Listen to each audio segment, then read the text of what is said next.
ஏ செல்வி, இன்னைக்கு தாண்டி நான் ரொம்ப சந்தோஷமா இருக்கேன். நீ அடிக்கடி சொல்லுவல, சொந்த வீட்டுல இருக்கிறது தான் பெருமைன்னு. இன்னைக்கு நான் சொந்த வீட்டுக்காரி ஆயிட்டேன்டி. புரியல? அண்ணோ வீட்டை எழுதி எங்களுக்கு கொடுத்துட்டா.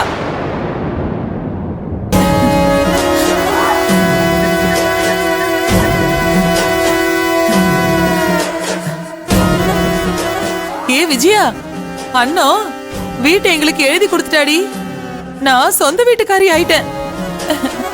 சரி, நான் அப்புறம் பேசுறேன். பாருக்கா,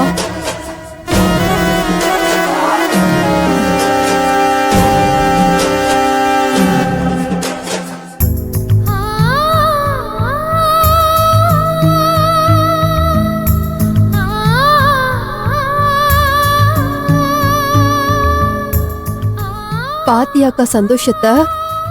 எதுக்குக்கா இப்படி பண்ண? பேசாம வித்திருக்கலாம்ல. இப்ப எழுதி கொடுக்கறதுக்கு அப்படி என்ன அவசரம்? அவங்க கேட்டா நீ கொடுத்துருவியா? என்னக்கா நீ? இல்ல மீனா, நான் உனக்கு எதுவுமே பண்ணதில்ல. உன்னை அப்படியே விட்டுட்டு போறேன்னு கவலை ஆயிடுச்சு. அதான் பத்திரம் ஆபீஸ்க்கு போறதுக்கு முன்னாடி மாமாட்ட கேட்டேன். அதுக்கு மாமா என்ன சொன்னார் தெரியுமா? உன் வீடு, நீ எந்த முடிவு வேணாலும் எடு, நீ தப்பான முடிவு எடுக்க மாட்டேன்னு எனக்கு தெரியும்னு சொன்னாரு. மீனாக்கு தான் மாமா எழுதி கொடுக்க போறேன், உங்க அனுமதி வேணும்னு கேட்டேன். அதுக்கு மாமா, மீனா உன் கூட பொறுக்கலனாலும் எனக்கு அவளும் தங்கச்சி மகதான். நீ யாரு மேலெல்லாம் பாசமா இருக்கிறியோ அவங்கள எனக்கும் பிடிக்கும்னு சொன்னாரு. உனக்கு யாரெல்லாம் பிடிக்குதோ அவங்களே எனக்கு பிடிக்கும்னு மாமா சொல்லுச்சு. அக்கா, மாமா உனக்கு கிடைச்ச வரோம்க்கா.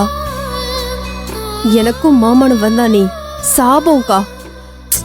ஏய், எனக்கும் உனக்கும் மாமானா அது சண்முக மாமா மட்டும்தான். சரிக்கா, எதையும் மனசுல போட்டு குழப்பிக்காம போய் படி. சரிக்கா, நான் போறேன்.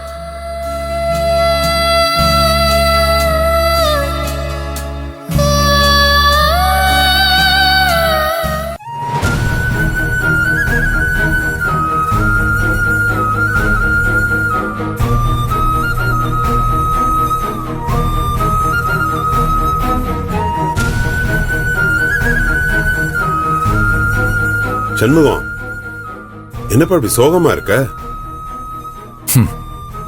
இல்ல சிலக்கிளி, இன்னைக்குதான் என் மனசுல இருக்க பாரம் எல்லாம் குறைஞ்சி மனசு லேசா இருக்கு. இத்தனை நாள் என் சொத்துக்கெல்லாம் நான் ஒரு வாட்ச்மேனா இருந்தேன். இப்ப எனக்கு அதுலயும் ரிட்டையர்மெண்ட் கிடைச்சிருச்சு செல்லக்கிளி. செல்லக்கிளி, என் பசங்களுக்கெல்லாம் சுயமா வாழணும்னு சொல்லிதான் கத்து கொடுத்தேன். ஆனா இந்த சரவணன் மட்டும் எப்படி செல்லக்கிளி சுயநலமா வளர்ந்துட்டான். எப்ப சொத்தை பிரிச்சு கேட்கணும்னு தோணுச்சோ அப்ப தனியா இருக்கணும்னு முடிவு பண்ணிட்டால செல்லக்கிளி. அதான் செல்லக்கிளி வலிக்குது. செல்லக்கிளி, என் பசங்க தான் எனக்கு சொத்து நினைச்சிட்டு இருந்தேன். ஆனா அவங்களுக்கு அவங்க அப்பனை விட அவங்கிட்ட இருக்க சொத்து தான் முக்கியமா போச்சு. ஏன் செல்லக்கிளி, அவங்க கனவை நான் நிறைவேற்றி வச்சிட்டேன். ஆனா இவங்க கூட எப்படியெல்லாம் இருக்கணும்னு நான் ஒரு கனவு கண்டு வச்சிருந்தேன் செல்லக்கிளி. அதையெல்லாம் அழிச்சிட்டானே செல்லக்கிளி. இந்த வயசுல இவங்களுக்கு இதெல்லாம் புரியாது. அவங்களுக்கு நம்ம வயசு வரும் பாரு, அப்பதான் செல்லக்கிளி புரியும். இப்ப எனக்கு இருக்கிற ஒரே கவலையே, சரவணன் இதுக்கு மேல சம்பாதிக்கலாம் கூட பரவாயில்ல, இந்த சொத்தை எல்லாம் அழிக்காம இருந்தா அதுவே போதும்.